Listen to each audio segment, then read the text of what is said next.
Fala aí galera, tudo tranquilo? Que a paz de Cristo seja com cada um de vocês. E hoje a gente está aqui para, como de costume, já virou costume, responder uma perguntinha que está gerando uma crise na fé de um dos nossos irmãozinhos. Embora eu confesso que eu não achei essa pergunta um motivo de crise, mas parece mais uma pergunta sóbria de alguém que está olhando e realmente buscando entender como isso se encaixa, né, no cotidiano. Então a pergunta do nosso irmão: como ver a eternidade em uma rotina puxada? Nós sabemos que a vida ela é cheia de responsabilidades e obrigações e muitas vezes nós nos sentimos quase que arrastados pelas coisas que devemos fazer. E às vezes parece que a nossa semana passa num piscar de olhos com coisas que parecem ser muito concernentes às coisas dessa vida, mundanas, né, se podemos assim dizer. Mas a verdade é que nós precisamos aprender o como a vida na Terra não está separada da nossa jornada espiritual, ela não está separada da eternidade, né, e de como buscamos viver a eternidade nesse momento.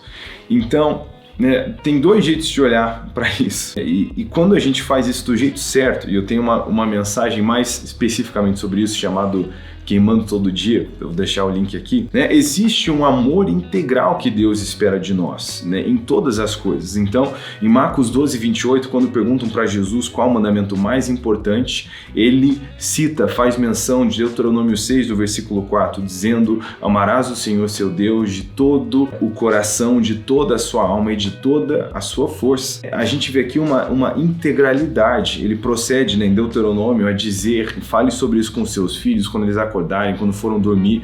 E isso era algo tão importante, né, desde lá de trás de Deuteronômio, que isso vira na tradição judaica uma oração chamada Shema, que eles faziam de manhã e de noite. Shema é o primeiro verbo da oração, ouça, ó Israel. Então, eles faziam isso de manhã e de noite, por quê? Né, de manhã e de tarde. De manhã, antes do cari e carpir o campo, ele orava essa oração: ame o Senhor seu Deus de todo o seu coração, toda a sua alma, toda a sua força. As palavras aqui, elas são muito interessantes. A gente tem Levev, o coração, falando do homem interior no hebraico. A gente tem Nefesh, que fala do lugar das emoções, a alma como né, o lugar das emoções, algo emocional. E aí, finalmente, o que nós traduzimos como força é a palavra meod. E é um advérbio de intensidade. A palavra quer dizer muito. E ela nunca é usada sozinha, em nenhuma ocasião na Bíblia, a não ser nesse episódio, onde ela é deixado em aberto, né? O que tem um jogo gramático aqui, que em todas as coisas essa intensidade se aplica. E a gente não precisa fazer ginástica de hebraico, né, para ver como esse é o caso. É só a gente olhar para Colossenses 3:23, tudo o que você fizer, né, todas as coisas, faça isso com todo o coração, como se fosse para o Senhor e não para os homens. Ora, se fazemos para o Senhor, a gente tem que fazer isso com todo empenho, toda dedicação, entendendo que é por amor que fazemos isso, porque amamos ao Senhor, né? Então, voltando para o camarada, né, judeu, ele fazia essa oração de manhã, antes de carpir o campo, e à tarde, antes de voltar para a família dele, né, para ele lembrar que o campo, né, o trabalho que ele estava fazendo, não era só, né, para trazer o sustento da sua família como um provedor, como um sacerdote do lar, mas fazendo isso para a glória de Deus. Quando ele estava cansado e voltando para casa, ele orava isso de novo, lembrando que quando ele chegasse lá e ele tivesse cansado do trabalho, mas os filhos dele tivessem a milhão, né, que ele devia dar atenção à sua família, lembrando que ele fazia aquilo de todo o coração como para o Senhor. Então, amando o Senhor de todo o coração, alma e força. É interessante ver essa questão de intensidade. Quando Jesus fala isso, a gente tem, né, a tradução para o grego, a palavra é dunamis, né, é isso, aquele poder explosivo. Então, nós fazemos tudo com intensidade. Agora, como que isso se encaixa, então, na rotina corrida? Né? Como que eu posso enxergar a eternidade numa rotina corrida? Eu justamente tenho uma rotina corrida pela eternidade. Então, o que quer dizer? Quer dizer, eu estou me enchendo de responsabilidades e cumprindo com responsabilidades, até as que parecem mais terrenas, de uma perspectiva para a eternidade, porque tudo que eu estou fazendo tem um propósito. Não estou fazendo coisas sem propósito. Hoje eu tenho o privilégio de estar trabalhando de maneira muito integral, né, na obra do Senhor, no Ministério de Ensino. Eu não pastoreio numa igreja local, eu sou voluntário, mas, né, nós estamos aqui nesse nesse momento na editora, né, a Orvalho.com, que é um ministério de ensino ao corpo de Cristo, e a gente tem podido participar, né, das decisões aqui dentro, da criação de conteúdo, fazendo vídeos para a internet, escrevendo livros. Então isso, né, é um privilégio. E hoje eu não trabalho com muitas outras coisas além da música e salvo os projetos especiais, a não ser isso. Não foi sempre assim. Hoje minha rotina de trabalho está cheia com isso, mas eu já tive no passado outros momentos onde eu não podia viver disso. Então eu já entreguei comida, eu já fui vendedor de eletrônico em loja, eu já fui head de social media de uma igreja, numa mesma igreja que eu também era voluntário, eu já fiz freela de fotografia, vídeo, já fiz casamento, tem uma parte da minha vida que vocês não conhecem. Para que eu fazia todas essas coisas? Para poder cuidar da minha família enquanto vivíamos em relação ao propósito. Eu tinha uma convicção que eu fui chamado para isso. Quando chegou o momento que eu pude largar as outras atividades, meu irmão, meu coração se encheu de alegria. É muito puxado, é muito cansativo, né? Você tá tentando fazer essas duas coisas. Então foi muito bom poder concentrar os meus esforços, mas mesmo lá atrás, quando eu estava fazendo tudo isso, quando eu estava trabalhando naquela loja eletrônica, eu gastava muitas horas do meu dia, né, num trabalho, num ambiente, né, secular, mas ali eu estava fazendo amigos, eu estava falando para eles de Jesus, e não só isso. Nesse ambiente eu estava trabalhando com excelência para glorificar ao Senhor, trabalhando não para os homens, mas para Deus. E nós falhamos quando nós olhamos para as coisas mundanas e pensamos que Deus está desinteressado, né? Na verdade, nós nos assemelhamos muito, né, ao povo que Amós vem confrontando com uma palavra do Senhor em Amós no capítulo 5, dizendo: para longe de mim com suas canções, as suas ofertas me dão, né, náusea, eu não aguento mais os cultos de vocês. Ao invés disso, eu queria ver justiça fluindo como um rio. Quer dizer, a gente tem aqui uma galera que faz um cultão. Eles cantam, eles fazem ofertas, eles estão fazendo tudo que você pode esperar de um encontro religioso.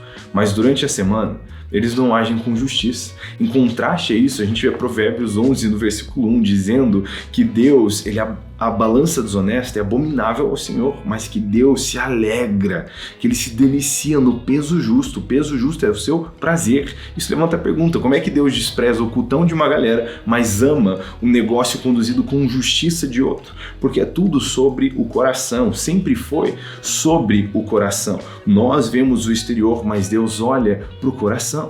E é isso que nós precisamos entender. Sabe, eu já tive momentos na minha vida, quando eu era um aluno lá na Casa Internacional de Oração, que eu morava 4 horas por dia, fazia parte, né, da minha carga horária, do que eu estava lá estudando, né? Eu não consigo manter 4 horas de oração todos os dias da minha vida. Agora, mesmo nas fases mais corridas, onde o que eu conseguia tirar a meia hora de oração, eu continuei encontrando Deus do mesmo jeito, né, que eu buscava ali. Por quê? Amados, algo é certo, e nós temos na Escritura: quando nós buscamos o Senhor de todo o coração, nós vamos o encontrar, né? Temos que fazer o que é possível, obviamente, né, estabelecendo uma rotina que prioriza Ele, porque a gente não pode chamar Ele de Senhor e não ter tempo para Ele, mas entender como mesmo as coisas mais mundanas que fazemos, como estudar, trabalhar, constituir família, cuidar de nossos filhos e lidar com as nossas responsabilidades terrenas, quando nós vivemos essas coisas de uma maneira que glorifica ao Senhor, né, em obediência a Ele, entendendo que nós utilizamos dos recursos terrenos para fazer amigos e falar para eles de Jesus, para que eles nos recebam em suas moradas eternas. Então, né, quando nós utilizamos as coisas desse mundo terreno pensando na eternidade, a gente está fazendo essas coisas renderem para sempre, né? Para sempre. E aí que vem parte da genialidade do corpo de Cristo, né? Não só nós passamos por lugares diferentes ao longo de nossas vidas, mas nós somos chamados para as coisas diferentes. Então, por exemplo, quando, né, você tem um cristão lá no colegial, ele é uma testemunha naquele ambiente. Quando ele vai para a faculdade, ele vai como uma testemunha de Cristo para aquele ambiente. Quando ele se forma e agora vai para a sua área profissional, e várias pessoas vão para áreas profissionais diferentes, eles vão lá como testemunhas de Cristo, né? E nós vemos isso de maneira clara em Efésios 4, do versículo 11 ao 13, que o povo santo, toda a igreja, é responsável pelo cumprimento da obra de Cristo. Os ministérios da igreja local vêm para preparar e equipar o povo santo para cumprir a grande comissão. Então, nós temos esse corpo, né, que não tem uma pessoa que é mais chamada para a obra de Cristo do que a outra. Não tem uma pessoa menos chamada para a responsabilidade de transmitir o evangelho do que a outra. Elas apenas atuam em áreas diferentes. Nós somos uma nação de sacerdotes. Então, como é que eu posso enxergar a eternidade? numa rotina puxada? É entendendo que cada uma das coisas que eu faço não somente é uma chance de expressar meu amor pelo Senhor, quando eu faço isso de todo o coração para Ele, mas é uma chance de transmitir o nome do Senhor e fazer Ele conhecido. Amados, alguns dos encontros mais importantes que eu tive na minha vida, eles não foram no quartinho orando, eles foram lavando a louça, pegando o busão para ir para o trabalho. E tem mensagens que eu prego de encontros com o Espírito Santo que aconteceram nesses lugares até hoje. E o que eu estou dizendo? Que a gente não tem que orar? Não, não é isso. Nós precisamos fechar a porta do nosso quarto e falar com Deus em secreto, que Ele nos vê. O que eu estou dizendo é que a coisa não termina no secreto. Ela começa no secreto. Então não é que eu vou lá para uma reunião na semana e queimo por Jesus cantando para Ele. Aquilo ali não é adoração, só isso. Aquilo ali, cantar, é adoração, mas quando, durante a semana inteira, eu estou vivendo para o Senhor. Deus não espera de nós um momento de devoção, Ele espera de nós uma vida de devoção, e é isso que nós precisamos entender, que cantar louvores ao Senhor na igreja e trabalhar com dedicação durante a semana são formas de adoração, né? As duas coisas podem estar adorando ao Senhor se fazemos isso do jeito certo. Então, isso que precisamos entender. Não limitando o tempo que vamos viver para o Senhor. Imagina se a gente tivesse 4 horas para dar para Deus, né, na nossa semana, dá 168 horas. O cara não é de exatas, você percebe. Mas, né, todas as horas na semana, imagina se só 4 fossem dele. Não é isso que Deus espera de nós, isso é um relacionamento fraco. Deus espera de nós uma devoção total, Ele espera de nós uma entrega completa e que em todas as coisas a gente se relacione com Ele. E eu quero concluir com essa ideia. Sabe, quando nós enxergamos Deus de uma maneira distorcida e pensamos que Ele é um Deus apenas interessado em como nós exercemos nossas disciplinas espirituais, de novo, não falando contra as disciplinas espirituais, isso aqui é um parênteses, entendeu?